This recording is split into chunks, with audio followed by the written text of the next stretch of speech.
हा, पुढे जाऊ. चारू मॅडम, प्रश्न विचारा.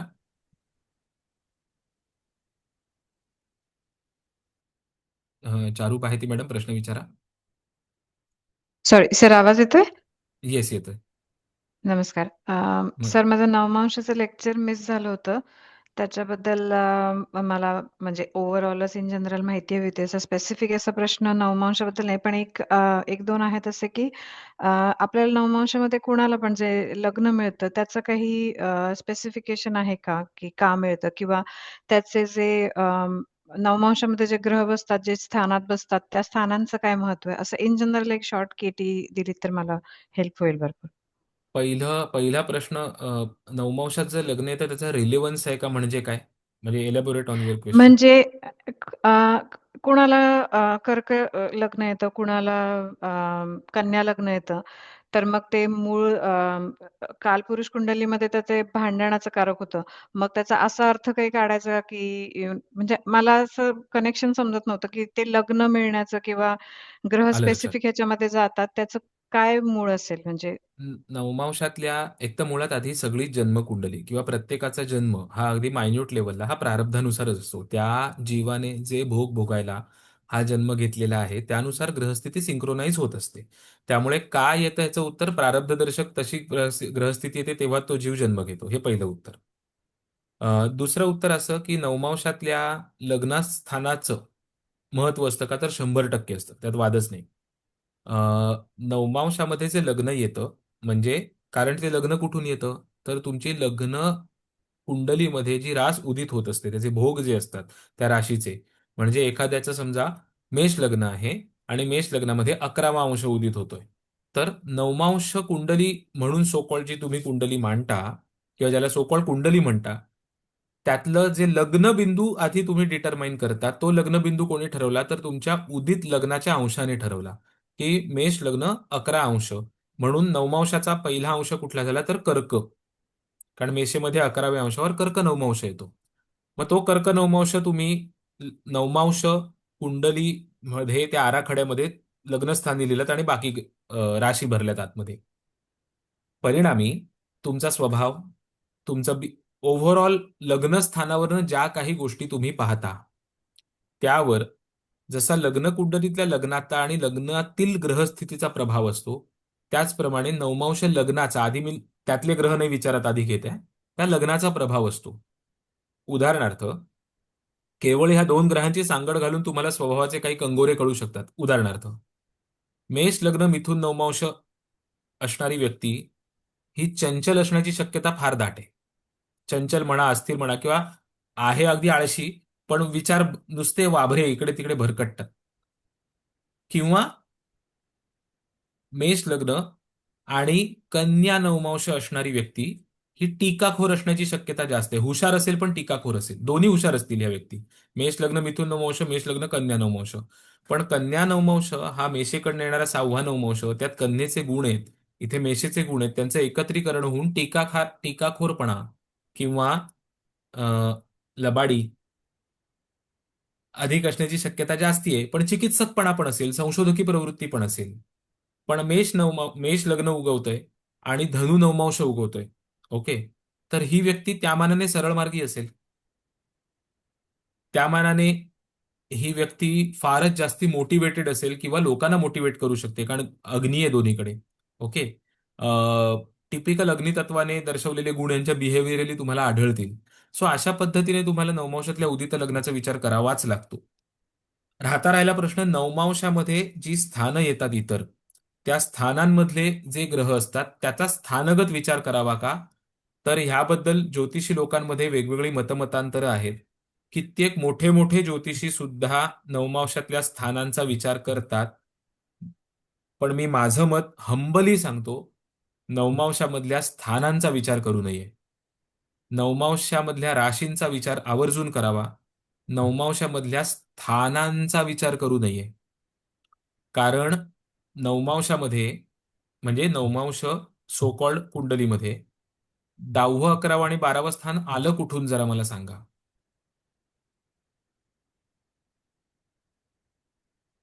कुठून आलं? जर नवमांशामध्ये 9च अंश आहेत आणि ते लग्नाचे अंश डिटरमाइन करतायत, तर तर येऊच शकत नाही ना हे स्थान. बरोबर? ते आपल्याला कळण्यासाठी कुंडलीच्या फॉर्मॅटमध्ये ते ग्रह मांडलेले आहेत, की कुठले ग्रह मेष नवमांशात आहे, कुठले ग्रह मकर नवमांशात आहेत, कुठले ग्रह मीन नवमांशात आहेत. पण एखाद्याचं उदित मेष लग्न आहे, तर मेष लग्नात मीन नवमांशच येत नाही. येतंय तुमच्या लक्षात? सो त्यामुळे कसं आहे, नवमांश कुंडलीमध्ये किंवा फॉर दॅट मॅटर वर्ग कुंडल्यांमध्ये पण स्थान पाहू नयेत. त्या वर्गाला महत्व आहे, की एखाद्याचा सप्तमेश हा अमुक अमुक राशीमध्ये अमुक अमुक नक्षत्रात आहे आणि तो समजा XYZ नवमांशात आहे, तर तो कुठल्या नवमांशात यायला महत्व आहे. तो नवमांश कुंडलीत कुठल्या स्थानात यायला तेवढं महत्व नाहीये. की एखाद्याचा मेष लग्नाचा सप्तमेश शुक्र हा कर्क नवमांशात असेल, तर शुक्र कर्क नवमांशात आहे ह्यानुसार जोडीदाराबद्दल अधिक गोष्टी आढळतील, रादर दॅन तो नवमांश कुंडलीमध्ये कुठे आहे. आणि म्हणूनच जरी काही ज्योतिषी प्रतिपादन करत असले तरी नवमांश कुंडलीमध्ये योग बघू नयेत. कारण नवमांश कुंडलीमध्ये योग पॉसिबलच नाहीयेत. एखाद्याच्या कुंडलीमध्ये लग्नस्थानातले रवी बुध नवमांशामध्ये प्रतियोगात जाऊ शकतात. काही काही वर्ग कुंडल्यांमध्ये राहू केतू एकाच अंशामध्ये येतात, मग तुम्ही राहू केतूची युती झाली असं म्हणणार का? सो त्यामुळे नवमांशाचा वापर करताना राशीवत नवमांश ह्या पद्धतीनेच करायचा. राशीला धरून नवमांशाची फळं जोडायला शिकायची. आणि म्हणून मदांनी पण त्यांच्या पुस्तकामध्ये अर्थात नवमांशाचा अनेक प्रकारे विचार करता येतो बाय इटसेल्फ. जसं आता गोचरीचं आपलं 4 महिन्यांचं लेक्चर आहे, तसं नवमांशावर 4 महिन्यांचं काय 6 महिन्यांचं लेक्चर घेता येईल. एवढं मोठं आहे किंवा वर्षभराचं पण घेता येईल, एवढा मोठा व्यापक विषय आहे तो, अगदी स्पष्ट सांगायचं झालं तर. पण मदानी त्यांचं पुस्तक लिहिलंय नवमांश रहस्य. त्यात त्यांनी कसं लिहिलंय, मेषेतला मेष नवमांश, मेषेतला वृषभ नवमांश. मग त्यांनी मेषेतल्या वृषभ नवमांशाची फळं आणि धनेतल्या वृषभ नवमांशाची फळं वेगळी दिलेत, जरी तो नवमांश वृषभच असला तरी. येते लक्षात? ह्याचा विचार करणं फार गरजेचं आहे. हा. सर ह्याच्या ह्याच्या अनुषंगाने असं म्हणायचं होतं, की मग जेव्हा वर्गोत्तम लग्न येतं, तर तेव्हा ते ते गुण अधिक येतात हायलाइट होतील येतात. असं असं होतं. 100% वर्गोत्तम लग्न, वर्गोत्तम ग्रह, कुठलीही स्थिती वर्गोत्तम ही अतिशय महत्वाची आहे.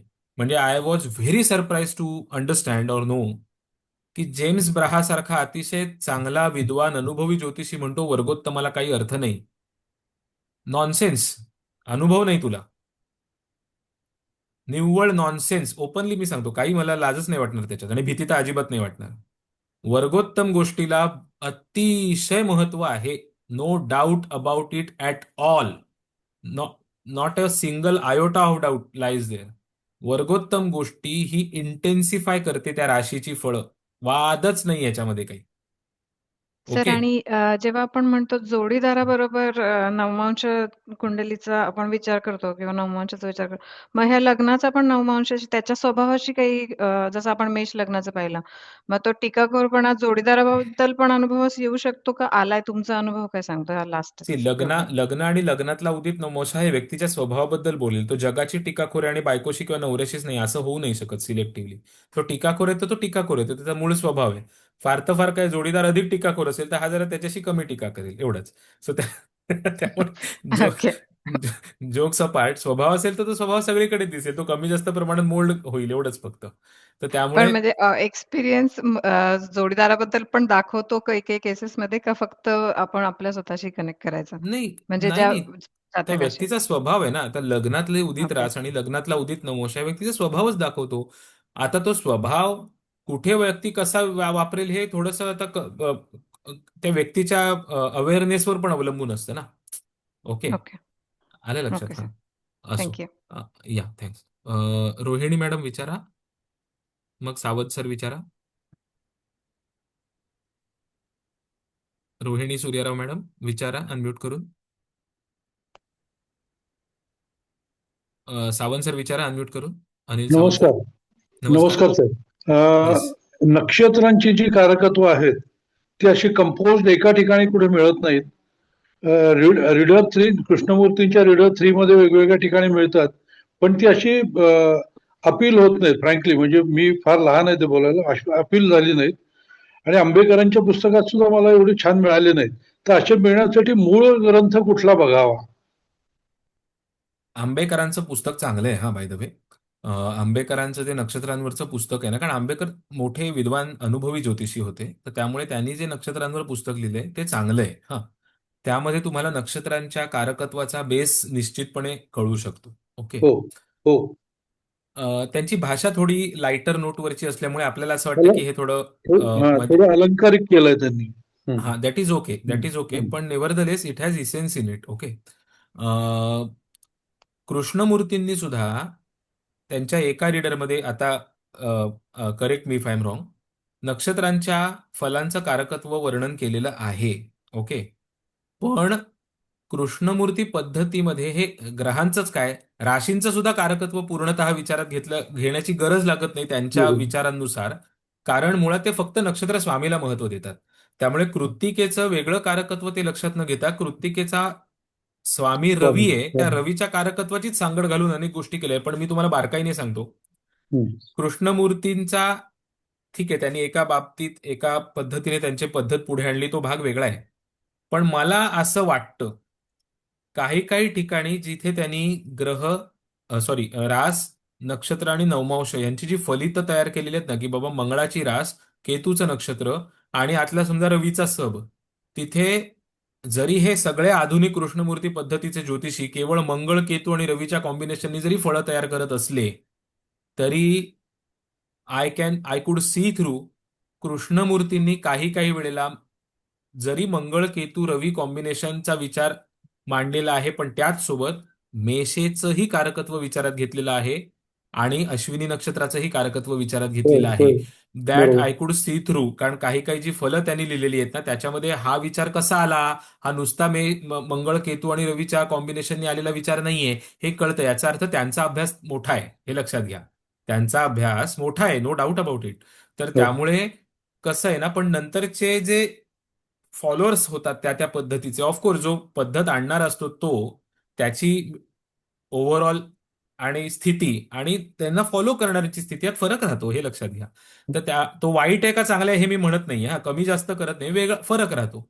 तर त्यामुळे कसं होतं ना, की कृष्णमूर्तींनी त्यात कारकत्व लिहिलेली आहेत, पण त्या पद्धतीत त्याची गरज लागत नाही. जे पद्धतीचे नियम ज्या पद्धतीने मांडलेले आहेत त्यानुसार नक्षत्रांच्या कारकत्वांना विचार ते ऍक्च्युली गरज लागत नाही हे म्हणणं चुकीचं आहे. ते ते गौण समजतात. ओके. किंवा नाही सुद्धा समजत त्याची आवश्यकता. पण पारंपरिक मध्ये जुने ग्रंथ आहेत, वराहमिहिरांच्या ग्रंथामध्ये काही वर्णन आहे. अ, आपल्या वैदिक ज्योतिषामध्ये काही काही वर्णन आहे, वेदांमध्ये काही काही वर्णन आहे. उदाहरणार्थ वेदांमध्ये अश्विनी नक्षत्राचं इतकं इलॅबोरेटेड वर्णन आहे की त्याच्यावर एक लेखमाला लिहिता येईल आपल्याला, किमान 50 पानांची. इतकं मोठं ते वर्णन आहे. अश्विनी वेगवेगळ्या ठिकाणी लिहिलेलं. काही ठिकाणी ते मेटाफोरिकली आहे, काही ठिकाणी ते ऍक्च्युली ऍस्ट्रॉनॉमिकली आहे, असे प्रकार आहेत. तर त्यामुळे कसं होतं की वेदांग ज्योतिषाच्या वाङ्मयात किंवा हे आढळतात, पण त्या नक्षत्रांचे गुणधर्म हे अवकहडा चक्रामध्ये तुम्हाला स्कॅटर्ड स्वरूपामध्ये दिलेले आहेत. त्याचा वापर करावा लागतो तुम्हाला, की या नक्षत्राच्या संज्ञा कधी वापरायच्या, या नक्षत्राचं तत्व कधी वापरायचं, या नक्षत्राचे इतर गुणधर्म कधी वापरायचे.